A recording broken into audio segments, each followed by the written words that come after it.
Test, test. We are live. Saturday night fever. Fever for what? Not for alcohol, not for drugs. Not tonight. A fever. Not for beaver either, Xavier. Fever for recovery. Xavier's the first today, straight from Australia. The Great White is in second place. Had to move in with my mom, couldn't find a job in the States, had no money for gas. Well, is that just now? Like since last week? Great, right? Great White. Because it's kind of it's your first text, your first chat, and you're saying you moved to the States because you had no money. But hey, welcome everyone. This is Antoine Anonymous. My weekly live stream about addiction, overcoming addiction, and also about recovery and the struggles we face as a human being with mental health and things like that. The main goal of this live stream is for me to share my experience of strength and hope, and for you guys to share yours in the chat, and we communicate, we share our stories, and by doing so, we gain strength, and then we also overcome our struggles. We help each other out pretty much. So this is what we're doing here. And for those who just joined for the first time, well, maybe if you hit the bell, you'll be notified next week at the same time. But I hope everyone had a good week. The weekend is in full progress here, and it's good to take a little break, a little moment to talk about what's going on in our lives. How we're feeling. How you feeling, bro? How you feeling, bro? Well, how am I feeling? Feeling pretty good, actually. Yeah, feeling pretty good. You always have to do a check with yourself, right? Okay, when somebody says, "Are you feeling good?" and say, "Yeah." People "How are you doing?" Good. And you always say that, but it's never that simple, right? Like, how are you feeling emotionally? How are you feeling spiritually? That's a weird one, right? How are you feeling physically? How are you feeling? What's another one, Taylor? How are you feeling mentally? Right? I think those are the four main ones. I mean, financially, I mean, whatever. You can be good mentally, spiritually, physically, and emotionally, and be broke. So it doesn't really count. Willie, hello from AZ. Love these live streams that help me tremendously. Shout out to you, Willie. I'm glad they help you. Is he saying "dada" again? That's funny. My kid does. My baby's been saying a new sound. Da da da da. I don't think he knows what he's saying. I don't even know if he's saying it because he heard it from me, but it's a new thing he's saying, and it's great. And this is a miracle of recovery. Literally, it's a gift from the biggest gift of recovery that I had so far. This family, so very grateful for that. But yeah, so let's do a little check here. So guys, for those who are here right now, 12 viewers, if you want to in the chat, you gotta tell me how you're feeling emotionally, how you're feeling mentally, how you're feeling spiritually, and how you're feeling physically. I'm gonna type it down in the chat so you guys can know. How are you feeling emotionally, mentally, spiritually, physically? If you're like me, I forget what people say sometimes and I don't remember. But I'm gonna go first if you guys don't mind that. Emotionally, in a good mood. I don't have a lot of pain in my body, so I'm feeling physically pretty good. Mentally, today I'm feeling pretty good. Spiritually, I think the time I can only feel spiritual stuff is like when I don't have any data incoming. So I can't be distracted by a phone, a screen, or I'm not doing anything. So I think when I was gardening earlier and I didn't have my phone, and I was like, I'm not gonna get it inside and listen to a podcast. I'll just touch the grass with my feet and just water my grass and whatever, right? And it's like this is when I could feel like, oh, there's a lot of stuff going on in the universe that I don't feel usually. So that was my spiritual kind of thing. So I feel pretty good spiritual today. Emotionally, good emotion. I didn't have any bad. Actually, I was pretty pissed off last night. I was pretty pissed off last night. But it's always like things that that's kind of like out of my control. But it's usually people, things that people do, things that things that people have done to me, and that just like it's always the same story. But I told myself like, what, maybe it's not as bad as you think. And then this morning, I was like, okay, yeah, I feel better. It's just like I was making it worse in my head, and the things that piss me off is they've been the same thing. They've been in the back like the whole time, right? So it's like, oh, sorry, I feel good sometimes, and that thing is still there. It's like it's when I think about it, I have like resentment, and you know what resentment in French is? Ressentiment, resentiment. Sentiment is emotion, so it's re-emotion. It's like you're reliving the emotion of the initial reaction. That's what resentment is. It's like you're thinking about something and then you're reliving the first reaction you had when you learned about it. Anger, sadness, whatever it is. Each time you think about that event or whatever, that person, you re-feel over and over and over again the same emotions. And usually it's never the good ones, right? Like resentment is never like I won't say positive or negative emotion because they're all there for a reason, right? So yeah. So other than that, emotionally, I've been having a little bit of resentment, but I worked through it today, and I'm pretty good. Usam, what's up, bro? I'm doing good. My family is doing great. Hope you're having a good day. Alhamdulillah, doing good. Oh, perfect. Usam's always in a good mood. Usam about to do his morning prayer. Always in a good mood. Well, I always catch you at a good time, Usam, I think. I always catch you. You're about to just like you're pretty relaxed, I think doing your prayer and stuff, So Usam is always in a good mood. That's good. Keep bringing the positivity to the chat. But yeah, so anybody else want to answer those questions? I know people don't want to share about how they feel. Usually when it's going bad, when it's like bad stuff, I don't like to talk about it too much. So I kind of understand that.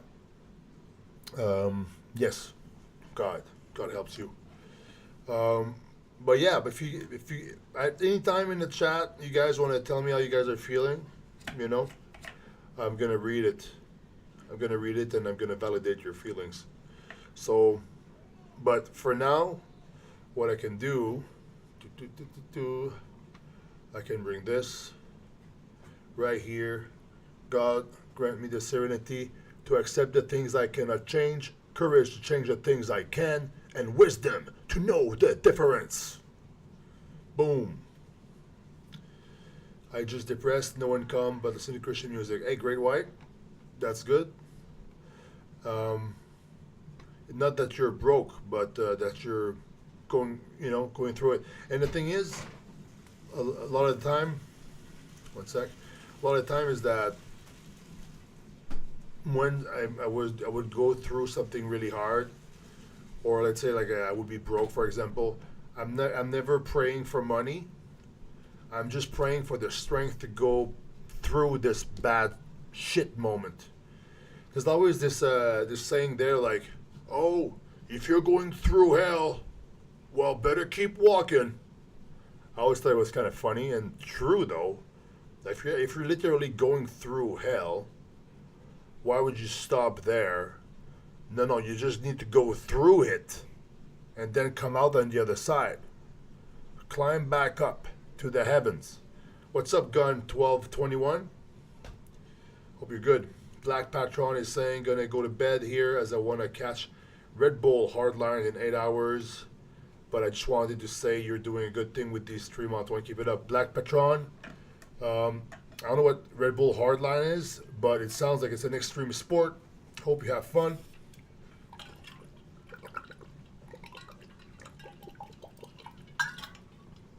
Thirsty. But yeah. Oh yeah. That's crazy. Downhill mountain bike. Be careful, man. Unless you want to watch it. If you're doing it, be careful. If you're just watching, enjoy it. All right, well, I think I'm going to go. Oh, that's good. Just watch is good. I'm going to go read this just for today here. Pretty interesting today. So the just for today is taken from a Daily Reflections book that is in the NA program, which is a 12-step program. Same thing as AA, same thing as Gamblers Anonymous. It's all the same thing. I am not a representative of NA. I am just a recovering addict that uses the program. And I like it. I like to talk about it. Yeah, I've learned so many things from it. So, I'm going to share stuff. And today's interesting reflections here. Yeah, congrats to Thor on a 505 kilogram deadlift. Hey, does that sound good, by the way? Sounds good, right? Yeah. Okay. Okay. Unconditional surrender, July 26, 2027. Page 216. Help for addicts begins only when we are able to admit complete defeat. This can be frightening, but it is a foundation on which we have built our lives. So I'm gonna comment every few sentences or sentence, so when I know it's important to talk about my own experience, about my own interpretation. But this is probably one of the truest things that's from the program that I've lived, and then it happened to me, and it's I believe it for everyone. It has to happen. It's like, I'm going to read it again. Help for addicts begins only. So the help, someone can get help only when they're able to admit complete defeat.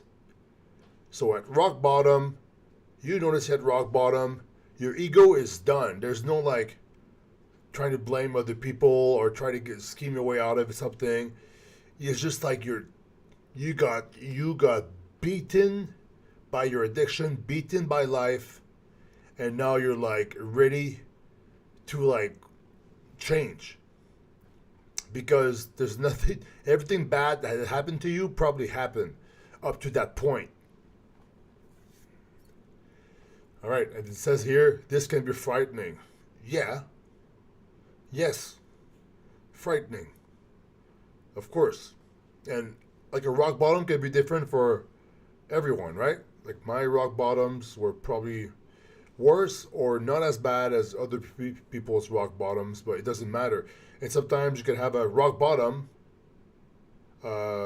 emotionally and still have a lot of money, right? There's different types of rock bottoms. You can have a hard rock bottom, spiritually, emotionally, even physical, really out of shape. And then some people are their rock bottoms are they're just broke. They're homeless in the street, and they still want to get high. I was there. I've had a lot of rock bottoms. This can be frightening, but it is the foundation on which we have built our lives. The foundation of which we have built our lives through recovery, I'm going to add. So that rock bottom is the foundation, bottom, foundation, where you start your recovery from. So it's pretty cool, right? If I could only go back in time and when I was feeling the worst at those rock bottoms, hey, younger Antoine that's in rock bottom, you're in the right spot to start recovery, and you'll be fine eventually after a few tries. But it's pretty interesting. Great White said, "I was living in my Jeep 2 years." Well, that's pretty much homeless. You were not carless, but you were homeless. I was sleeping at like at hotel rooms that I wasn't paying, of like escorts and things like that. Maybe friends that were partying. I would not really sleep, honestly.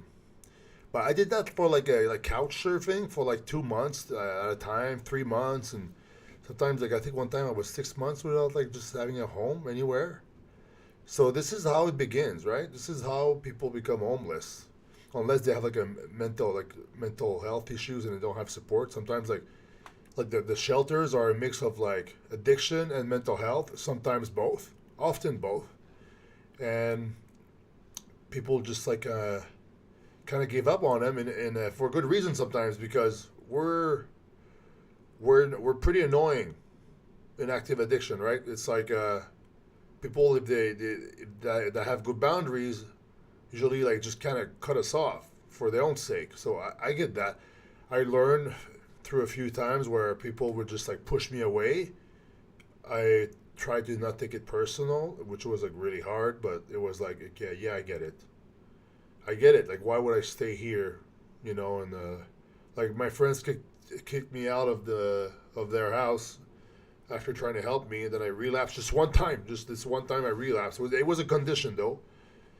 Keep me out, and I drove myself to a detox that I escaped from 5 days later, and then a giant bender happened. But yeah, that's just one of many stories that happened in my life. But I had to go through all that to reach new rock bottoms. And if you think you reach rock bottom, hey, there's other layers. You dig a hole, and whoa, you fall another floor. Oh, there was below the bottom. There's a song I think called "Below the Bottom" by Children of Bottom. I'm not sure. Maybe I'm making it up, but it sounds like it could be a cool song. But yeah, but like that sentence here, the first sentence, like it's the rock bottoms, the complete defeat, the desperation. This is where you start your recovery. It's pretty much when people say like, well, you can't help an addict that doesn't want to help himself. You can't help someone that doesn't want to help himself. This is what this means. It's like, when does the person is going to want to get help? Is when there's nothing else. There's like despair. There's no other option. Everything got messed up, and now they're willing to accept help because they're drowning. So this is it. So I'm going to read another comment. DK said, "My mom died when I was 15. She was 38. I used meth daily from 15 to 28 years old, and I'm now 36 and 8 years drug free, and other than anabolics, and also full time single dad of my 15-year-old son Blade." Yo, DK, shout out to you. Single dad, full time single dad, 8 years clean, and that's a long run for your addiction. I'm really glad you made it out. You probably saw a lot of shit, did a lot of shit, probably tweaked out in some weird places, but you know what? All of that, as horrible as it was, you had to get there, and now you came through it, and you can be there for your son. And honestly, your son now will like grow up, knowing a responsible, present dad that overcame that, learned all these nice skills and stuff, and now you can actually, all these things you've learned through recovery and like overcoming your addiction, you can like teach them to your son. So that's really cool, right? So good job on your clean time, DK. One day at a time. Willie says he's praying for you. We're all praying for you. We're all in this together. And yeah, hey, thanks, Brendan, Looney Tunes fans 2000. I'm happy you're here. Okay, all right. So let's keep doing the reading. But I'm really happy for DK. Great example of a miracle of recovery. All right. Basic text, page 22. Most of us have tried everything we can think of, exerted every ounce of force possible to fill the spiritual hole inside us. That's all it was. I mean, I learned after the fact, but There was always like something missing my whole life since I was a kid. There was something missing. I could never feel like I was whole. I could never feel like I was complete and I was satisfied and like at peace. I always felt like a little bit scared, a little bit nervous, and I never really fit in anywhere. It's like I felt like I was different than other people, and there was like then later on I learned that there was this spiritual void, this void inside that I tried to like, that I was living with, and then when I found drugs, I didn't feel it anymore. I didn't feel that void. I was like it was like all the that bad the feeling of the bad feelings the void was creating inside of me, they were all gone, and all like there was only like pure like joy, like it's just whatever the experiences, people. It's like everything was nice on drugs, so then the hole was filled. But then that created the bad habits and the pattern because my brain wanted to like go back to that quick fix to feel better, and my brain loves patterns. My brain loves to be compulsive, impulsive, and reactive, and all this stuff. So I had the brain of an addict. I didn't know that. Like if I would have known that hey, you are an addict, you shouldn't do drugs. I don't even know if I would have listened. But if I really understood that, maybe I would have made different choices, right? So yeah, Brandon, Looney Tunes fans. I don't do live streams about Looney Tunes with other people, but I'm glad you're saying that. I guess this is the addiction and recovery live stream. So we don't talk about Looney Tunes yet, but unless you're addicted to Looney Tunes, but that's another story. So I'm gonna keep reading the story, if the reading, if you don't mind. I was saying that yeah, we use every ounce of force possible to fill the spiritual hole inside us, and then at some point, nothing, not drugs, not control management, not sex, money, property, power, or prestige has filled it. So it's like I couldn't feel it. You know, when the drugs were there, I couldn't feel it. But when the drugs were gone, the hole was still empty. It was still there. So what did I have to do? I had to take more drugs. So then this is what happened. We are powerless. Our lives are unmanageable, at least by ourselves alone. Our denial will not change that fact. So yeah, so a lot of people have a hard denial of that.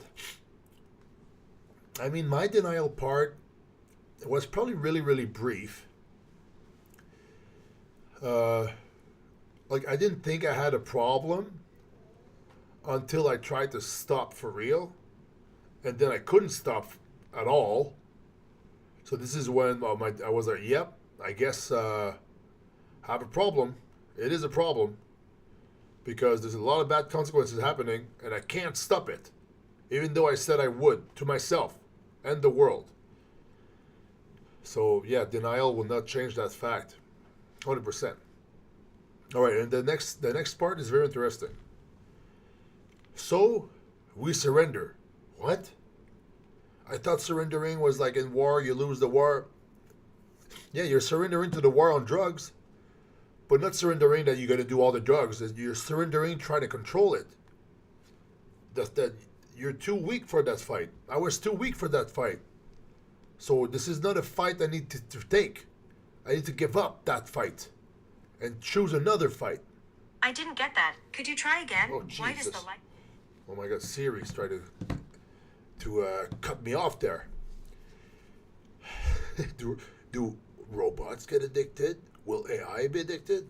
That's another story for another time. X Files. Okay, so we surrender. We ask a higher power to take care for our will in our lives. So when they say that, I'll explain it to you briefly. We ask a higher power to take care for our will in our lives. So wait, so I'm not gonna take care of my own will anymore? No, I don't. My self will brought me to drugs. I did what I wanted to do when I wanted to do it, and then it led me to rock bottom. So, yeah. So when it says like I surrender my will, it means that all my actions should be actions in line with what God wants me to do. The best decision I can do. And for those who don't believe in God, well, you know in your heart what's right and what's wrong, right? Oh, Usam is fucking Usam with the bars. AI is already addicted to data. Damn, Usam with the bars. I agree, because all it wants is it's data, and it needs data to become better. So it's like it's just siphoning all the data from us, and we're willingly giving it to him. Every time I use ChatGPT to tell me my meals and talk about gardening, it's collecting data from me. Whoa. All right, that's cool. I'm going to read another comment here. SPCL Gency saying, Man, my addiction is making me feel so awful every day. So much guilt and thoughts all the time. Started around 17 and I'm 36. Time flies so fast. Yeah, it does fly fast. You know what? But if you think about just today, though, just don't think about the past. It's like you still have a lot of time. Like honestly, like I'll tell you, like I have like 4 years clean. SPCL. I'll call you Gency. Gency. So Gency, I have like 4 years clean, and I'm gonna be 38 Monday. So when you think about it, I got clean at what? What I got clean like 34, 33, and before that it was trial and error, right? I wasn't. I didn't start as young as you, but I was pretty intense where I was homeless. Like I was not a functioning addict at all. If I was a functioning addict, I would. Oh man, I don't know if I would have got clean being a functioning addict, because I could have rationalized myself and be like giving excuses of why I could keep going. Oh, yeah, look, I still have all this stuff. I'm successful even though I do drugs. Not for me. I wasn't successful at all. So, but the thing with you, like, look, you're at the right place right now. You're sharing this, and the guilt, man. Like, as soon as I tried to stop doing drugs, and I told myself I would stop doing drugs, and then I relapsed over and over again. As soon as I decided I would stop, the guilt was there every time I used. So I had to like use enough drugs to not feel the guilt, and be like try to tell myself like I'll just use a little bit and just stop and go back to whatever, right? But I could never stop when I said I would stop, because I'm an addict. And the thoughts are still there, honestly. But that if they're just thoughts, I can actually, if they come in, like I don't decide the thoughts that come in, especially if you have ADHD or something like that. Thoughts come in all the time. So I'm gonna be driving in Hamilton. It's a city where I live, and then there's bums around. They're doing drugs, and then I'm gonna start thinking about me doing drugs back in the day, and then it goes by itself. The thoughts. But what I need to do, I do that now. Is like I recenter myself, and I tell myself, I'm in my car. I'm going home to my son and my wife. I got I got all these things now. I'm good. I don't have to be a slave to the thoughts anymore. I was a slave to the thoughts before, though. I thought that if I had a thought, it meant that I had to go with it. If I felt something, it gave me the right to use drugs. I'm angry. I'm gonna use drugs. I'll show them. I'm sad. I gotta use drugs. I don't want to feel sadness. I'm happy. Oh, I'm happy. I'm gonna celebrate by doing more drugs. You know what I mean? It's like I thought I felt a certain way, and that the feeling was giving me the option and the right to do drugs. So like I was a slave to my thoughts. And then as soon as my friend passed away from overdose, and I just told myself I would stop doing drugs. Well, the guilt was there every time. So I was in your spot, Jency. I was in your spot. And then Jency says, I was clean for a bit. I went to rehab, but that lasted just about a year. I did 5 rehabs, Jency. I did 5 rehabs. I did the first one. I actually lasted 3 days. I came out 3 days later. As soon as I was alone, my ex, I'm going to go see my parents. She closed the door. She took a few steps. In 30 seconds, I said, oh, I could use right now and get away with it. Boom. The relapse was there. It happened that same day. Like 15 minutes later, I was on my way to get drugs. So that's pretty crazy, right? My first rehab, like I relapsed after 3 days. You did a year. That's better than me right there. So what I would do, Jency, is I would just not give up. Your time is there. You probably just need to admit again, that your life is powerless, and you need to like seek the help. So, but you know what? You're seeking help right now by coming up on it. Well, you're ashamed to admit, you just admitted to me, and look, I'm not reacting in a bad way. You need to admit it to people who really care about you, and they'll be pissed. But you also need to admit it to other recovering addicts who understand you. This is why the NA program for me is the best. I could relapse now, go there, pick up a white key tag, restart the program. People will be like, "Yeah, good job on coming back to the program and not staying out there." Sometimes the guilt is the thing keeping us from going back, but it's just something in our head that's keeping us from like reaching recovery. So I get it. Same thing, right? I would relapse sometimes, and I would go through the process. Shit, I don't want people to know. I gotta try to do it by myself, and then I couldn't do it, and eventually I couldn't control it. So I had to just like face the music, I guess. But you know what, Gen C, what city do you live in? Just tell me what city you live in and what state, what country. All right, and maybe we can help you tonight. Martin Lopez is saying, I got my second DUI last March at 27 years old, and I drive for a living for UPS. When I drink, I go all out until I black out. I'm 5 days sober. Weekends are usually my downfall. It's my first time here. Hey, Martin Lopez, welcome, and congrats on the 5 days sober. The first days are pretty hard, right? That's why we have a key tag for the 30-day key tag in the NA, which is like they have the 30-day coin in the AA, same thing. We call it the 30 days and 1,000 nights, because the first 30 days they're very long, because usually the obsession is not far away, right? But the obsession is a normal part of it. And for me to be released from the obsession, I had to really surrender and be like, okay, I'm weaker than this. I'm powerless over drugs. I'm powerless over alcohol. I can't do it. I need help. And I don't know what kind of help you got, Martin Lopez, or if you try by yourself. But usually, recovery is way more successful if you do it in a group settings with other people fighting the same enemy. The enemy of the enemy of my enemy is my friend. Addiction is our enemy. So we are friends, Martin Lopez.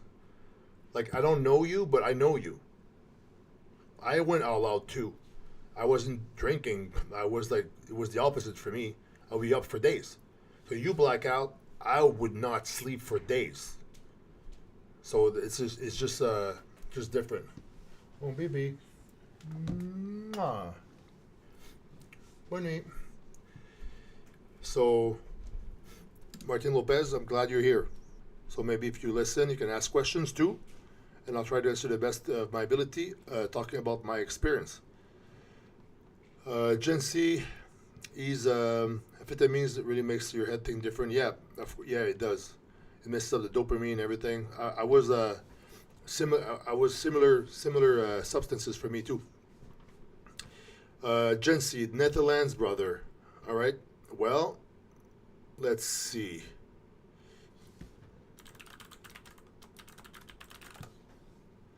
Aha.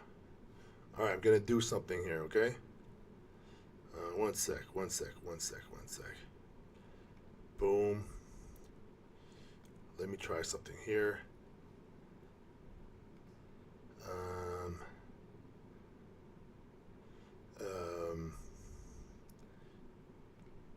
No. Boing. Okay. One sec. Bear with me. Okay. All right. You want to try this? Look at this, Gen C. Boom. All right. Narcotics Anonymous Netherlands. I'm gonna click this. I don't know what they're saying. Narcotic Anonymous. Okay, I'm gonna do English. English. Poof. Okay. So, Jense, what city are you from? You gotta tell me the city, Jense. Then I can look it up. All right. So, what's your city? While you tell me this, Venlo. Okay, Venlo. Meetings. Search. Let's do Venlo. Oh, look at that. Region, Venlo. Oh, look at that. Oh my God. Look at this. Tomorrow, Venlo, tomorrow we got a meeting on Sunday. You could be there in person. It's open to everyone.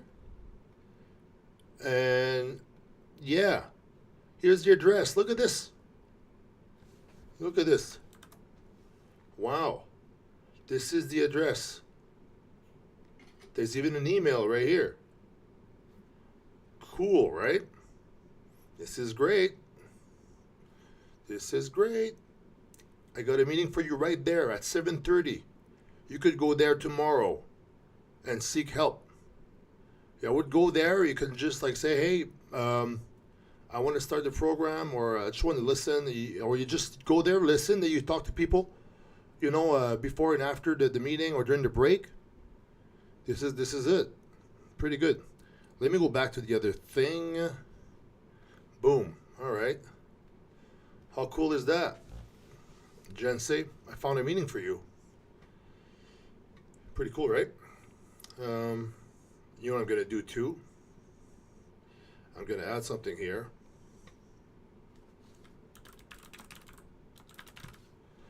All right. Boing, boing, boing, boing, bang, bang. Look, there's your meeting, Jense. It's right here. It's on the screen. So you could go there. I'm going to put it here. Leave it there. So what you can do, okay, it's at 7:30. So as soon as you wrote it down, I'll remove the image, or let me know when you write it down. So I'm going to read the other comments here.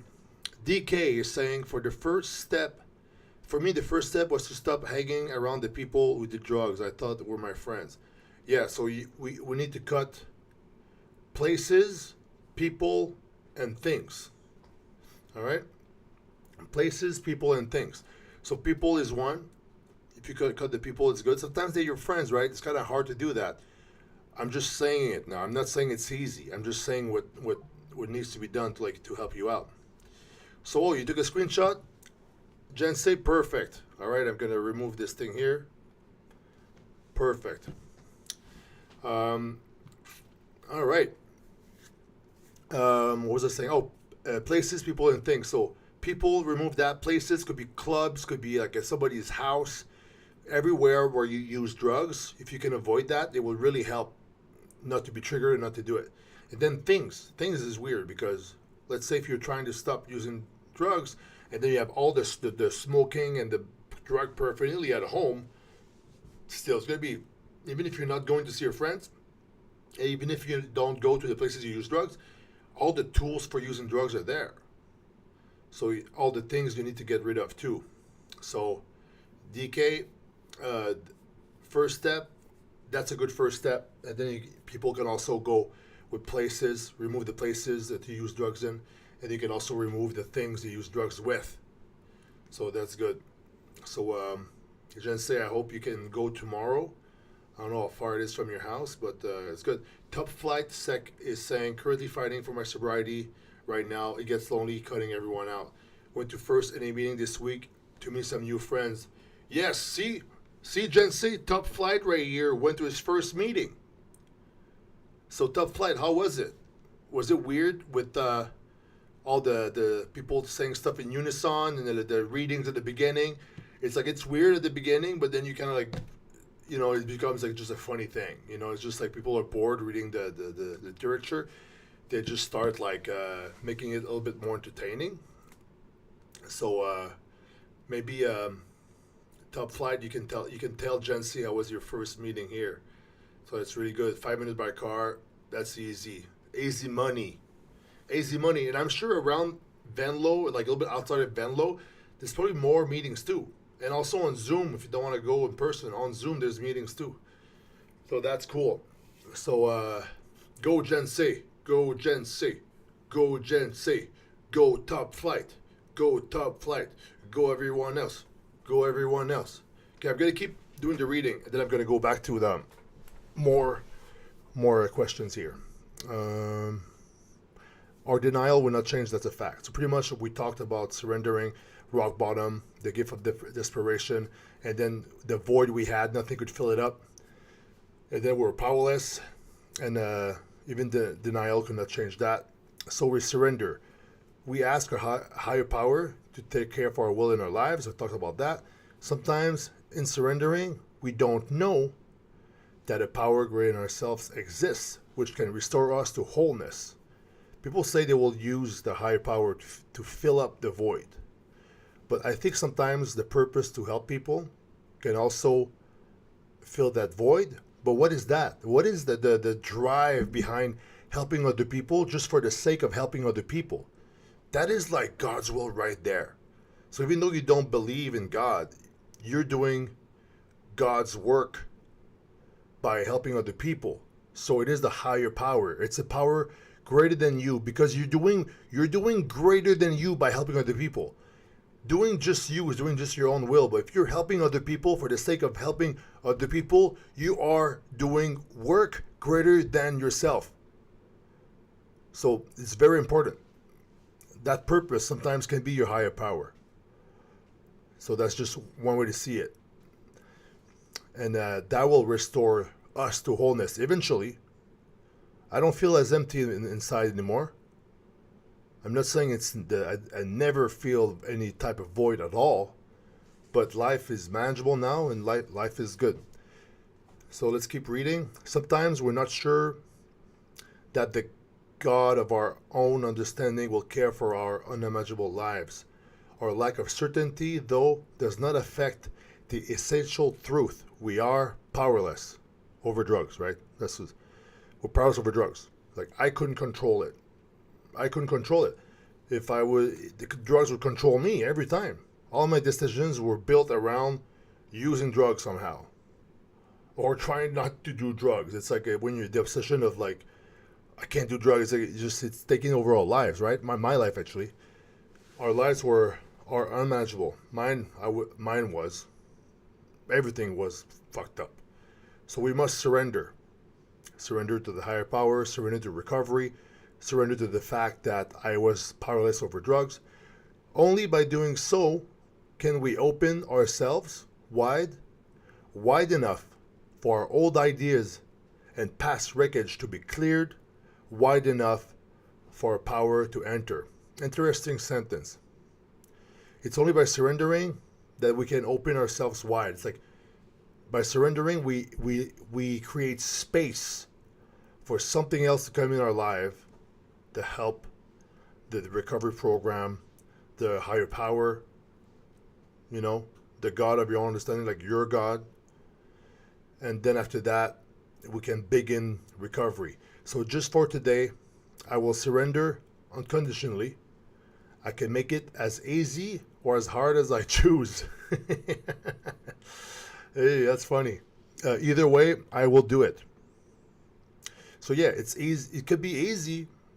For me, it was kind of hard, honestly. I had to lose everything to surrender.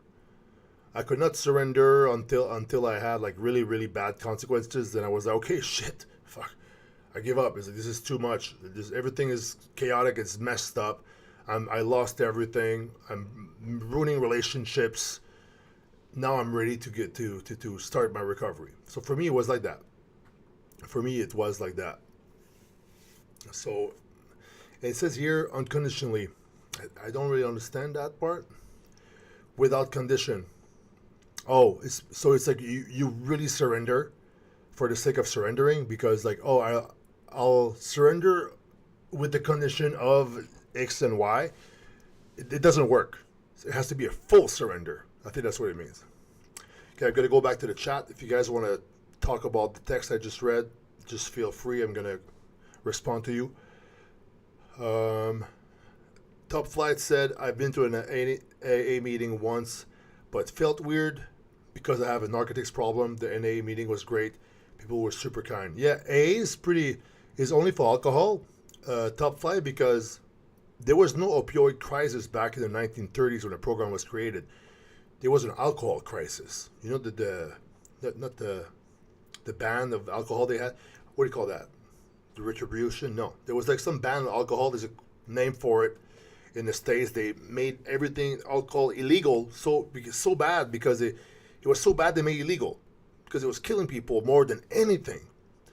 And then they made the 12 steps of AA to fix that, and then this is the only thing that started fixing the problem.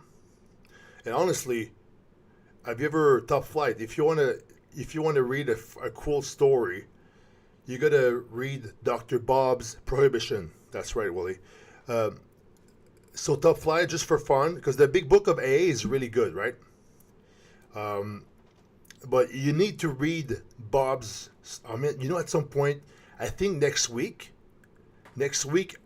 I'm gonna start going through Bob's story from the big book. It's crazy because Bob is a full-blown narcotics addict. He was shooting up drugs intravenously to go to sleep, and that's in the AA book. But alcohol was such a problem that wasn't even the main problem that he had. It's crazy, right? He was an alcoholic first, but he was a full-blown addict. It's just drugs were not the main problem back then. So Top Flight, yeah, Dr. Bob, you read a good chunk of it. Yeah, so it's pretty crazy story. It's crazy. Martin Lopez, what I did, I'll show you what I did actually. It's very simple. There you go. I'm gonna have to share this again. One sec. There you go. Right, see Martin Lopez? So I typed just for today on Google, and I click just for today meditation, and it's right here, and it's taken from a cool little booklet that looks like this. It's on the NA program. All right, so pretty cool, right? You can buy it online, or if you go to an NA meeting, they're like $15 or $10 US, I guess. And it's every day there's a different reading, so it's really cool. All right, let me go through some more comments. There's a huge void. I'm a loner. Yeah, it's like isolation makes it even worse, right? Did they say that the opposite of addiction is connection? And it's kind of true, because I feel like the place where I get the most help for my recovery is in the group meetings, because we're like fighting the same war together.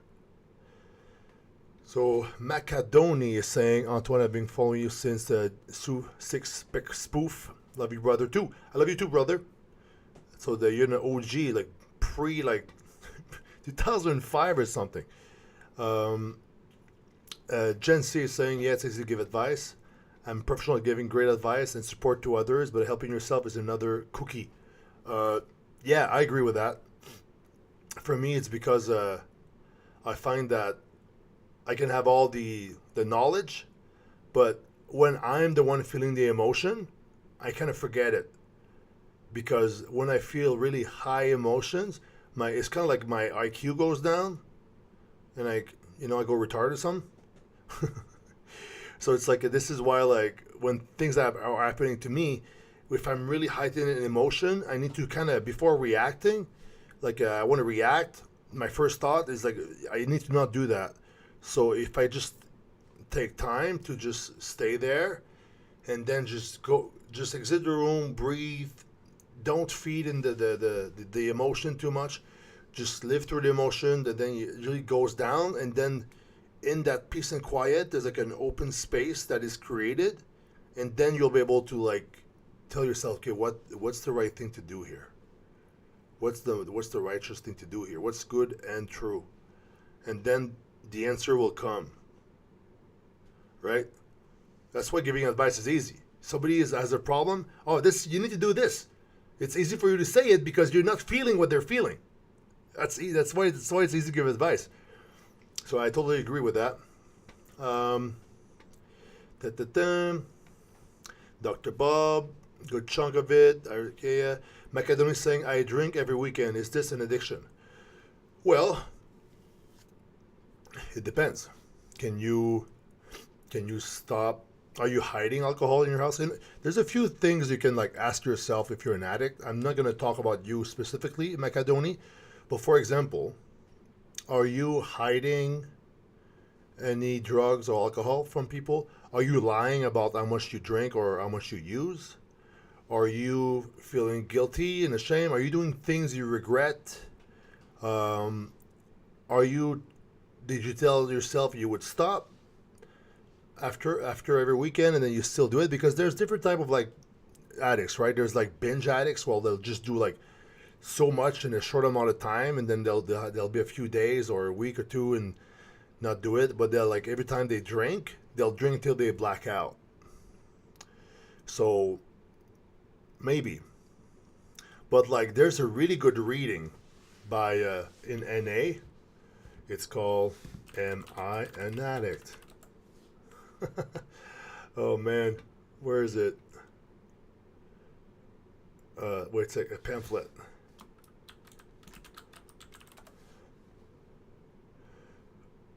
Oh, there it is. Oh my God, there's so much question here. Okay, I'm gonna go. Look at that. So, am I an addict? Only you can answer this question, Macadoni. This may not be easy to do, although our usage, we told ourselves I can handle it. Even if it was true in the beginning, it's not so now. The drugs handled us, or alcohol. We live to use and use to live. Very simply, an addict is a person whose life is controlled by drugs. So even if it's on a weekend, but your whole week is planned around that weekend of drinking, not your problem. Perhaps you admit you have a problem with drugs, but you don't consider yourself an addict. All of us has preconceived ideas about what an addict is. There's nothing shameful about one sec. About being an addict. Where am I? Shall be an addict once you begin to take positive action. If you can identify with our problems, you may be able to identify with our solution. The following questions were written by recovering addicts in NA. If you have doubts about whether or not you're an addict, take a few moments and read the questions below. And what I did, I just wrote, "Am I an addict? Am I an addict?" NA pamphlet on Google, and then I found it. So I'll just read them so everybody can do the exercise. Do you ever use alone? Have you ever substituted drugs for one another, thinking that one particular drug was a problem? Have you ever manipulated or lied to a doctor to obtain a prescription?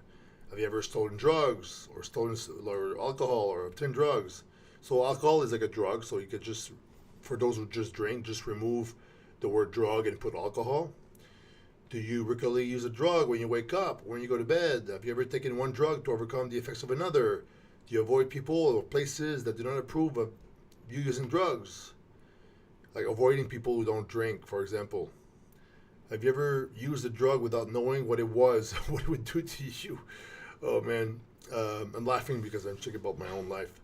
Has your job or school performance ever suffered from the effects of your drug use? There's like, look, I'm not going to go through all of them, but this is it's on the Ireland website for some reason.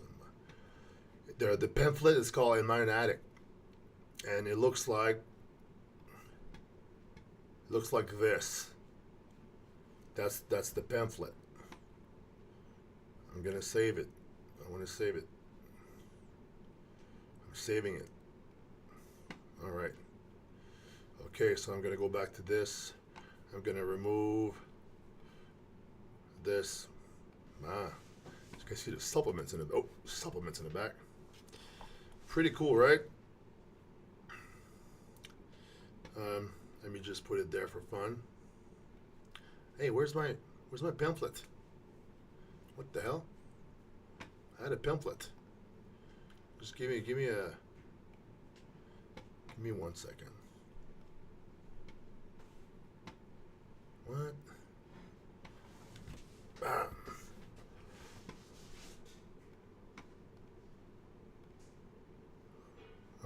1 second, guys. You know, I'll do a screenshot. Fuck it. All right. Okay, 1 sec.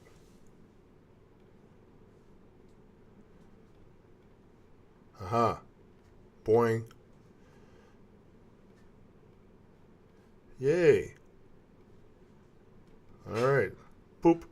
There you go, guys. Am I an addict? That's the pamphlet. If you go to an NA meeting, that's the one you can take and you can see if you're an addict. Okay, Mecca, yeah, I agree with that. I feel like mentally you can keep away. Top flight. Socializing. Okay, so you guys are just talking here. Let me just read some comments quick. I feel I like to drink to where I need to be sedated. Yeah, it's like you can't accept life how it is. I get that. So you change it.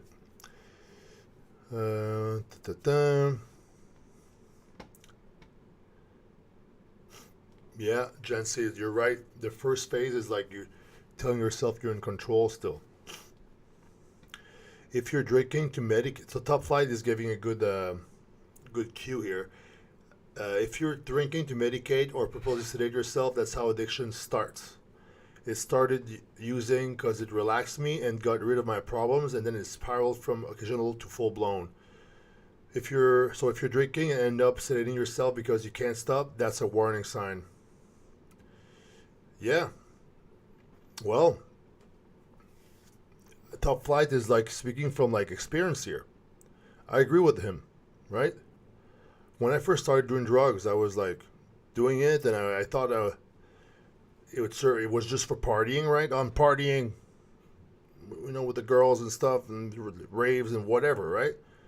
And then it started like not being just at the raves anymore.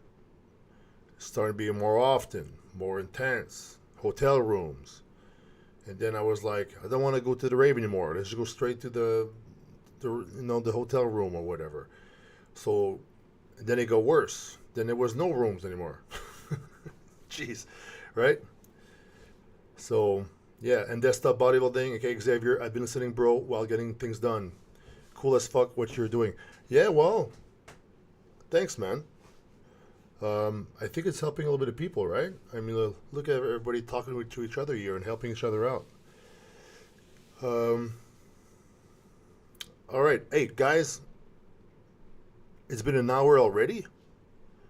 I have to pee, so I guess I'll just shut it down now. But you guys can tell me. You know what I should do? What? Hi. I should have like a Discord group. I have a Discord already. Next week, I'm gonna have a Discord ready for you guys, so you guys and I can too. You guys can talk about recovery more than just once a week in my chat. Is that a good idea? Is Discord the way to go? So I think it's a good idea because I have a Discord already. It was for like bodybuilding, gaming, and other things. But I have a addiction and recovery section in it already, and I just don't know. Maybe I can find it here. Yeah, Martin Lopez. It's a good idea, right? Okay, I got my Discord open right here. Can I rename this one here? Edit channel. There you go. Antoine. Anonymous. Addiction.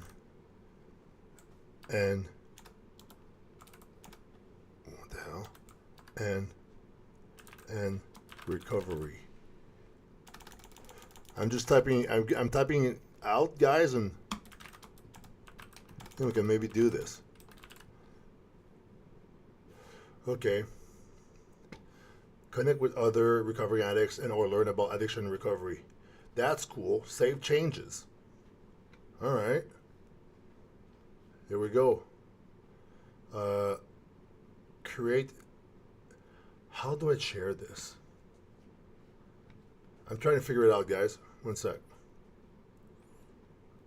Show member list, thread, inbox, help. What? Just do it next week. No, it's right here. I have it here. I could share it right now. Create invite.